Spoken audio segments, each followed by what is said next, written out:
Now hear the word of the Lord from Leviticus 23:23 through 25. The Lord said to Moses, "Give the following instructions to the people of Israel. On the first day of the appointed month in early autumn, you are to observe a day of complete rest.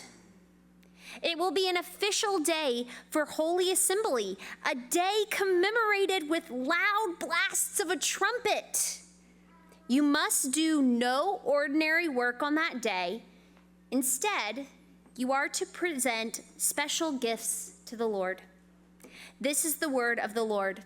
Thanks be to God. You may be seated. Well, good morning, Sojourn. Peace be with you. It's great to be with you all this morning. If you are a guest or visiting with us, my name is Jonah, and I'm one of the pastors here at Sojourn. Our mission as a church is to reach people with the gospel of Jesus Christ. That's the good news of who Jesus is and what Jesus has done for us, and to build each other up as Jesus' church and send one another out to serve Jesus. So thank you all so much for being here and being a part of it. 'Tis the season for pre-service announcements, so brace yourselves. Some of them are pretty fun. Next Saturday is our all-church work day, where we're just going to clean up and make it pretty for Christmas. So we already have 20 people signed up, which is just unprecedented in the history of church work days here. So God bless you all. It's not too late if you find yourself with arms and legs that work and you feel like working. The only caveat I will say, if you want food, we're not above bribery. We will bribe you with food, so we will feed you. But if you want food, you have to sign up by Tuesday. If you sign up after Tuesday, you're just going to watch everybody else eat. So you can sign up on a Connect card or stop by the welcome table, but that's next Saturday, the 15th. And then also, you're going to hear about Mary Mission every week between here and the end of the year. And birdies amongst the congregation have come back to me and said people are confused. What is Mary Mission? So I'm going to try to explain it to you again. It's our year-end giving campaign, and over the summer, is it up? Oh, it's up, and it's still twinkling. Everybody groaned, so I guess we're going to keep it twinkling. It just, how Christmassy. Do you guys know it might snow tonight? I'm just ready. I'm ready for Christmas. What were we talking about? Okay. So over the summer, when we were planning and we saw all of the different organizations that we want to partner with, that we have partnered with historically, and all of the asks that we had for the congregation, like Affordable Christmas, like the baby bottle boomerang with choices for women, all of these things, the diaper and wipes drive we do every year. We said, man, just to ask for something else every week sounds just like it's a little annoying. I'm sorry. And so we said, what if we just had one big bucket called the Mary Mission, and out of that big bucket, the church is going to send money out to these organizations we partner with. So last week we heard from Choices for Women, and so when you give to Mary Mission, we're sending a few $1,000s to Choices for Women to help support them, rather than doing the baby bottle boomerang that we did last year. So when you give to Mary Mission, it's going out to these other organizations. And so every week, from last week until Christmas, you're going to hear about another organization where funds from Mary Mission are going to. And they're all in some way supporting children in our community. So we have another one coming this morning. But real quick, this is exciting. A church in Harbor Network. So Harbor Network is the church planting network that we're a part of. A Harbor Network church from Florida called me at the beginning of the week and said, hey, we heard about the playground that you guys are saving for, hopefully to make it a handicap accessible playground. And someone gave us a huge bunch of money that we don't know what to do with, and we'd like to give you 15 grand to go to the playground equipment. So cool. So that's Summit Church in Fort Myers, Florida, dear friends of ours, really wonderful, delightful partners with us in Harbor Network. So thanks be to God for them. And with their money and what you guys have already given, that our goal to raise over Advent is $50,000. And some of that's going to go out, and some of that's going to be set aside to purchase playground equipment. So right now we're a little over $22,000 with that money from Florida. So I'm really delighted. We've got some folks from the Department of Child Services here with us this morning. And so for the last few years, we've done a diaper and wipes drive where we bring in packages of diapers and packages of baby wipes, and these go into a storage area. And what they're for is when children from the Department of Child Services have to be removed from a home, it's almost always an emergency for the child's safety, for their well-being, and the families they're going to aren't always ready to receive a child in the middle of the night.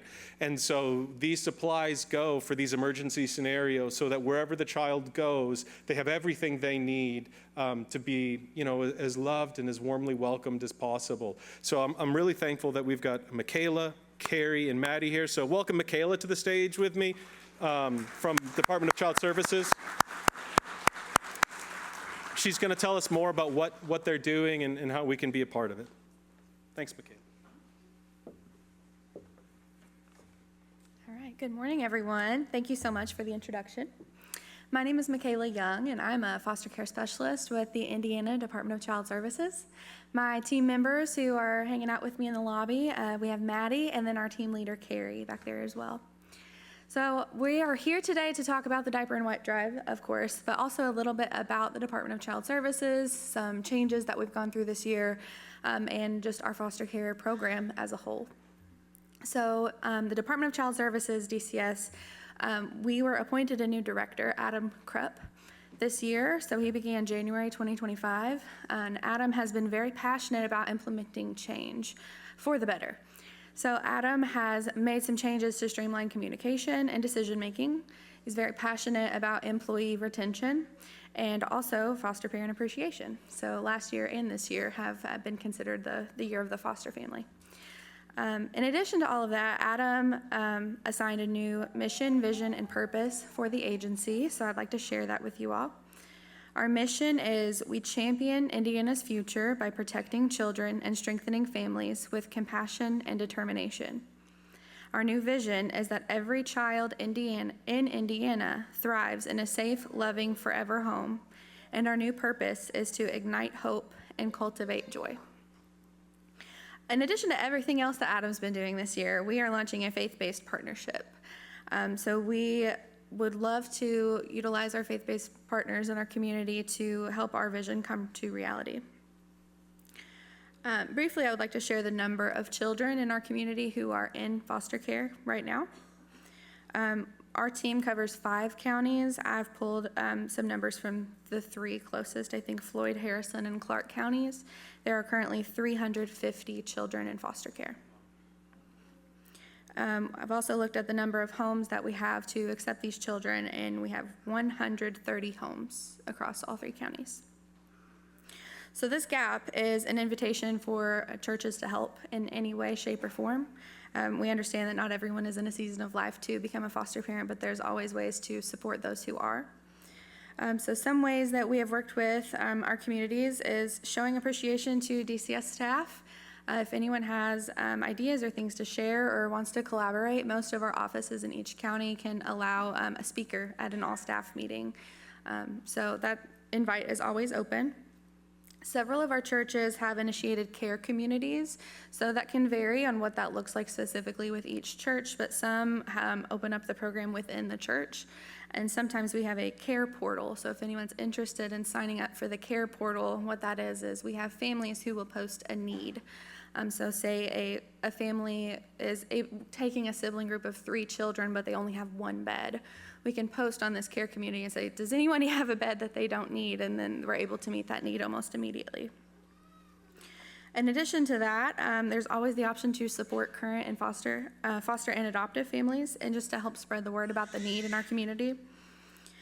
We do have one church who we are partnering with that has been able to identify 4 families who are interested in fostering, and so they are on this journey together, going through the licensing process together as a cohort, supporting one another.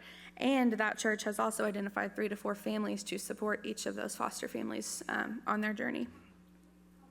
We also have foster parent support groups that we started last year in 2024. This year, we have started to host those here, thankfully. We feel very welcomed here. So those support groups that we host are, of course, to have our families kind of lean on each other and have that safe space to talk about things. So we offer food and childcare at the support groups. So if anyone is available and interested in meeting some of our kids and wants to help watch kiddos during the group, that's always an option as well. Also, November is Adoption Month. I was here this morning and forgot to mention that, so happy Adoption Month to all of those who have fostered and adopted. And I think that's about all I have. We are in the lobby. If anyone has questions, if you'd like to brainstorm ways to improve our program, that's what we're here for. And if anyone's interested in helping, just let us know. Thank you so much.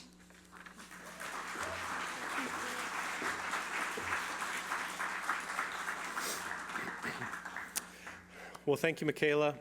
If you want to participate in supporting their work, an easy way to do it is just contributing to Mary Mission. You can write a check and put year-end giving in the memo line. If you give online, just make sure you hit year-end giving in the drop-down menu. And yeah, just grateful. This is really important work, and it's some of the most vulnerable, easiest to overlook kids in our community. So it's near to the heart of God, and I know it's near to the heart of our church. Again, if you want to hear more, if you want to talk to them, encourage them, or just hear about ways you could get involved, they'll be out in the lobby after service. So thank you all so much for being here, and thank you for the work you do. God bless you. So believe it or not, this thing here isn't the only thing I do with my time. I love the joke when you guys are like, it must be nice working one day a week. I actually do other things. And one of the things I do a lot of, I'm going to spare you guys 15 years of counseling experience. One of the things I do is sit with people a lot, and I try to listen a lot. And I have found a question, one of the most difficult questions I've ever learned to ask someone. If you have the guts to ask it, and then the courage to sit there and listen, the way they answer it will reveal a lot, both about what this person is like and also what they've lived, what they've been through. I will warn you, the question is probably going to surprise you. So brace yourself. I put it on the screen. Here's the question I've learned to ask people. What do you do for fun? Oh, did that feel awkward to anybody else just then? See what I mean? I'll just tell you, like, I've seen few questions make people squirm like that one. Fun's fallen on hard times, especially for us Christians. So a typical response from one of us good, very serious Christians when I say, well, what do you do for fun? I'll hear a response like, oh, I just love listening to the Bible Project podcast while I'm getting my steps in on the treadmill. I love listening to this thing while I'm folding the laundry. Or, oh man, I'm learning Mandarin Chinese, and so I listen to my Duolingo app while I'm lifting weights.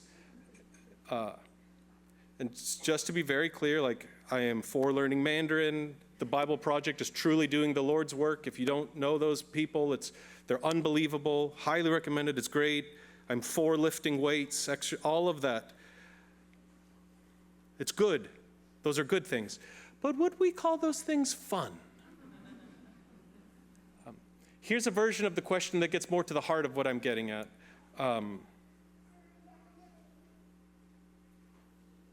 When do you play? Imagine if I called you and said, hey man, you want to come over and play? How ridiculous you all thought that sounded? Why is this so hard for us? Why do so many of us carry around deep internal vagueness? Here's what I mean by internal vagueness. What do you do for fun? I don't know. What do you like to do? I don't know. What are you good at? I don't know. Well, what do you want to do? Well, I don't know. Just vague. I don't know. Conversely, have you ever noticed that we do not have to teach our children how to play? As far as I can tell, I'm not a child psychologist, nor the son of one, as Pastor Travis would say, but I think there are 3 ingredients that a child needs in order to play. Ingredient 1 is boredom, which is, as just a side note, this is why screens are so detrimental to our little ones. It robs them of the gift of boredom. So they need to feel the gift of boredom. 2, they need to feel safe, emotionally, physically, relationally. 3rd, they need to know they're loved. When a child knows they're loved and knows they are safe and you sprinkle a little boredom on them. Well, all of a sudden, we're building forts, we're having tea time, we're playing dress up, there are zombies in the backyard. Like, the play just happens. They're running in sprinklers, which, as a side note, if you have not run in a sprinkler as an adult, I will tell you, it's just as fun as when you were a kid. But many of us are simply unsure of what's fun for us. We feel it's somehow wrong. I remember in my 20s, I would get so mad when somebody would say something ridiculous, like, I think God wants me to be happy. And I'd be like, God doesn't want you to be happy. You know, I was so offended by it. And now I feel foolish for the number of people I said that to. I don't know that I can prove the following statement to you, but I believe it's true as much as I believe almost anything. And I'm nervous to say it, and it might be hard to hear. The degree to which an adult does not know how to play or to have fun, the degree to which an adult does not know how to lay down the productivity and just enjoy the gift of being alive, is the degree to which they were not loved and not made to feel safe as a child. Safety plus love equals celebration. Always. It's not an introvert or an extrovert thing. When you know you're loved and you know you're safe, eventually that combines and mixes into some kind of joyful experience. And maybe that helps us make some sense of why God's plan to restore our humanity is so centered around fun. This whole calendar is about parties. This whole series is about God ordering our days and our lives around celebrations. Over and over and over, in various ways and various practices, God is saying to us, you're safe now because I saved you. You are loved now because I'm with you. So celebrate. These realities are not easy for us to embrace, which is why God repeats them so often, and why he keeps giving us opportunities to practice and learn. And so I'm going to try to zoom out. I'm telling you guys, this is one of the craziest chapters in the whole Bible, and I'm going to try really hard to convince you of it. By this point in the story, so we're at the Festival of Trumpets, and it was like 2 verses. Here's the summary of the festival. Blow a trumpet. We're like, what's going on? I will try to explain in a little bit. But so by this point in the calendar, they're 7 months into Israel's religious calendar. So similar to us, they had a civic calendar, so that's like the government calendar, and they had a religious calendar. And the days didn't line up, they moved around each other, but it's kind of like how we have Advent and we have Easter and we have these church calendars, but are different than our government day in and day out calendars. So at this point, by the Festival of Trumpets, Israel is into month 7 of their religious calendar. It's the month of, I don't know how to say it, I don't speak Hebrew, Tishri, Tishri, Tishri. And this was the civil new year. So 7 months into the religious calendar, start of the civic new year. Here's what their calendar has looked like to this point from Leviticus 23. Event number 1 is a weekly Sabbath. Weekly means every week. A Sabbath, a celebration, a day of complete rest. 2 more Sabbaths. So 2 more days of complete rest, 2 more days of family partying. You get the Passover, a celebration to remember that God saves you. The civic calendar moves around the religious calendar, so either 1 day later or 2 days later, depending on the year, after Passover, they had the festival of the first fruits, a celebration of God's provision, a celebration of gratitude. 2 weeks later, they run it back and have the harvest festival to celebrate again. Remember that God provides. I'm going to do some math for you. In the span of 3 months now, so that's from the first commandment of the Sabbath to the festival of harvest, 3 months, we have 12 Sabbaths and 3 parties. 12 plus 3 equals?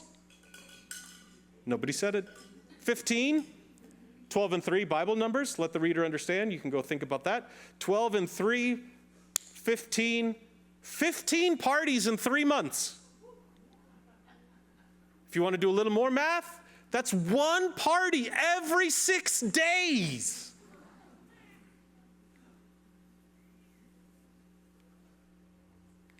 If the Lord commands you to rest and celebrate every 6 days, what might that reveal to us about what God is like?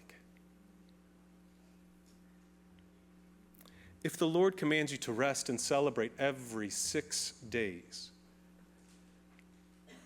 what might that be revealing to us about how God feels about us? He built his people's calendar around 3 core practices: rest, rejoice, remember. Rest, rejoice, remember. Trying to get into their bones a reality that so many of us refuse to believe. The Lord is committed to your joy. The Lord is committed to your happiness. The Lord is committed to your well-being. However you want to say it, the Lord is committed to your delight, to your safety. He's committed to loving you. If you are not yet uncomfortable, try to imagine being one of Israel's neighbors. I remember we had a family that lived behind us. They all spoke Spanish, and it was like every Friday night they had a backyard cookout, and the smells and the music and through the fence, it was always like, what are these people doing over here? And what's I got to do to get invited? You know? So imagine you're one of Israel's neighbors, and you see them all, playing cornhole or whatever, and you're like, are they taking a day off again? Didn't they just do this? And then they're throwing a celebration again, and everybody is dancing, and the smells and the food. Are they partying again? Well, what do they have to be so happy about? And then they hear these songs. All of their neighbors had all of these gods that they were just desperate to try to get to do something. And then every 6 days, these people are singing about this God who saves them, who loves them, who protects them. Do you think they were ever like, who is this God? And you should know we're not even to the biggest party of the year yet. After the harvest festival, we come to the festival of trumpets. Here's the key text. On the first day of the appointed month in early autumn, you are to observe a day of complete rest. See, hear that phrase again? Not just a little rest, like just shut it down. It will be an official day for Holy Assembly, a day commemorated with loud blasts of a trumpet. It's hilarious. We don't know much about what exactly happened. It's fun reading people trying to debate what actually went on. We can make some inferences, some good guesses. There's 2 Hebrew words here. That phrase, a day commemorating with loud blasts of trumpets, it's just 2 words in Hebrew. One of them means a day of remembrance. So something about this day was to help us remember something. And then the other word means loud noise. I love it. Some places in the Old Testament, that word's translated as shouts or singing. Other places, it's translated as trumpets or horns. And so that's where we get the Festival of Trumpets. We could call it the Day of Remembering and Loud Noises. I mean, that's a fair translation of what was going on in the Hebrew. A day of noise, a day of remembrance. What comes after this gives us a sense of what this day was all about. So, and again, I said it 2 minutes ago, but they've just completed a cycle of 15 parties, 12 Sabbaths, 3 nationwide festivals. They get to the Festival of Trumpets, the month of Tishri. In the month of Tishri, the 7th month, God commands 3 more festivals, 4 more Sabbaths, 7th month, 7 more parties. So imagine throwing 7 parties in 1 month for the whole city of New Albany. This is 7 harvest homecomings in 1 month. Think about logistics for a second with me. Do you realize to pull off God's commands, to pull off his calendar, whole industries would have to be created to support it? People who all they do is prep and cook the meat for the parties. Musicians that all they do is play for the parties. Cleanup crew, setup crew, the trash people. All of life, if they were to take this seriously, all of life would be reoriented around supporting the celebration. The whole nation built around it. You guys see how wild this calendar is? Am I doing an okay job? Are you catching this? Their whole nation, their whole lives, all of time, reoriented. Their whole economy reoriented in support of the celebration. So what do we conclude? What does this mean about God? What's he trying to show us? I think first and foremost, and unfortunately probably most controversially, I hope you can get a sense of how committed to your joy the Lord is. How committed to your happiness he is. How much God is looking for a good time. They start the year off with a loud shout. We can relate to this. Times Square, we drop the ball, everybody goes nuts. They start the new year with a loud shout and then a month of parties. No one in human history has known how to celebrate like the ancient people of Israel did. No one knows how to have a good time like the Lord does. Maybe my more practically minded folks are worried about resources. Sounds expensive. Harvest Homecoming is not cheap. What does this say about the Lord's resources, that he can have parties like this? He got plenty. He got enough. More than enough. Extravagance beyond extravagance. What does this say to us about the Lord's desire for you? His feelings about you, his posture towards you. He's so committed to your joy. He throws the best parties. He delights in you. He made good food. He made good drink. He made you capable of enjoying good food and good drink. And he gave it to you because he delights in you. First and foremost, this is telling us that the Lord has ordered our days around celebrations because he's committed to our joy. Just put it real simply, he loves us. He delights in us. He wants us to be happy. This just should not be controversial. God is pro-happiness. You know who invented happiness, the feeling? You know who made humans capable of experiencing it? You know who made us capable of experiencing beauty and delighting in it? God is pro-playfulness. How safe must you feel? How loved must you be to celebrate like this so often?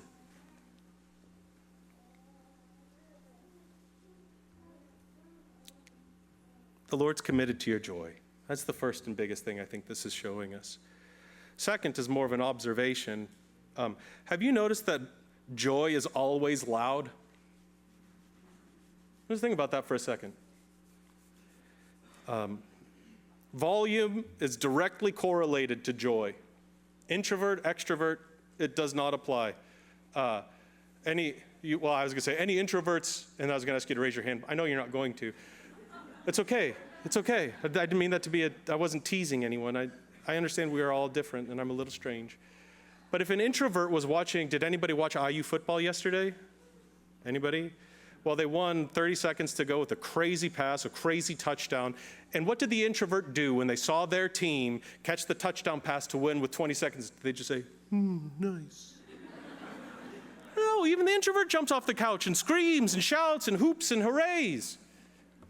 When children come down the stairs on Christmas morning and they see the decorations and they see the presents, do they just, oh?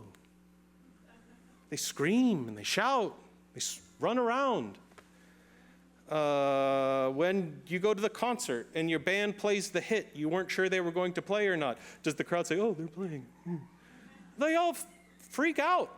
They scream and they shout and they get loud. Find me the person, I challenge you, find me the person whose deepest expression of delight, of happiness, of gratitude is silence. You can't find it. Before the bride comes down the aisle, the organ blares and everybody stands up. And when the ceremony is over, they play the song even louder and everybody hoops and hollers. Nobody plays a melancholy, quiet song at the end of a wedding ceremony. When the ball drops on New Year's Eve, we go nuts and we play loud music.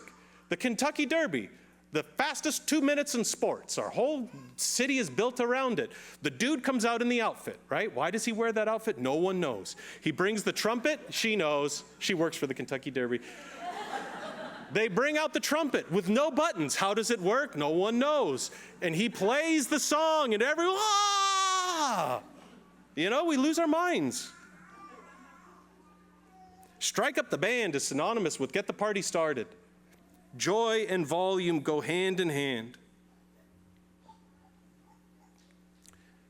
Part of the reason this is so hard and uncomfortable for us is because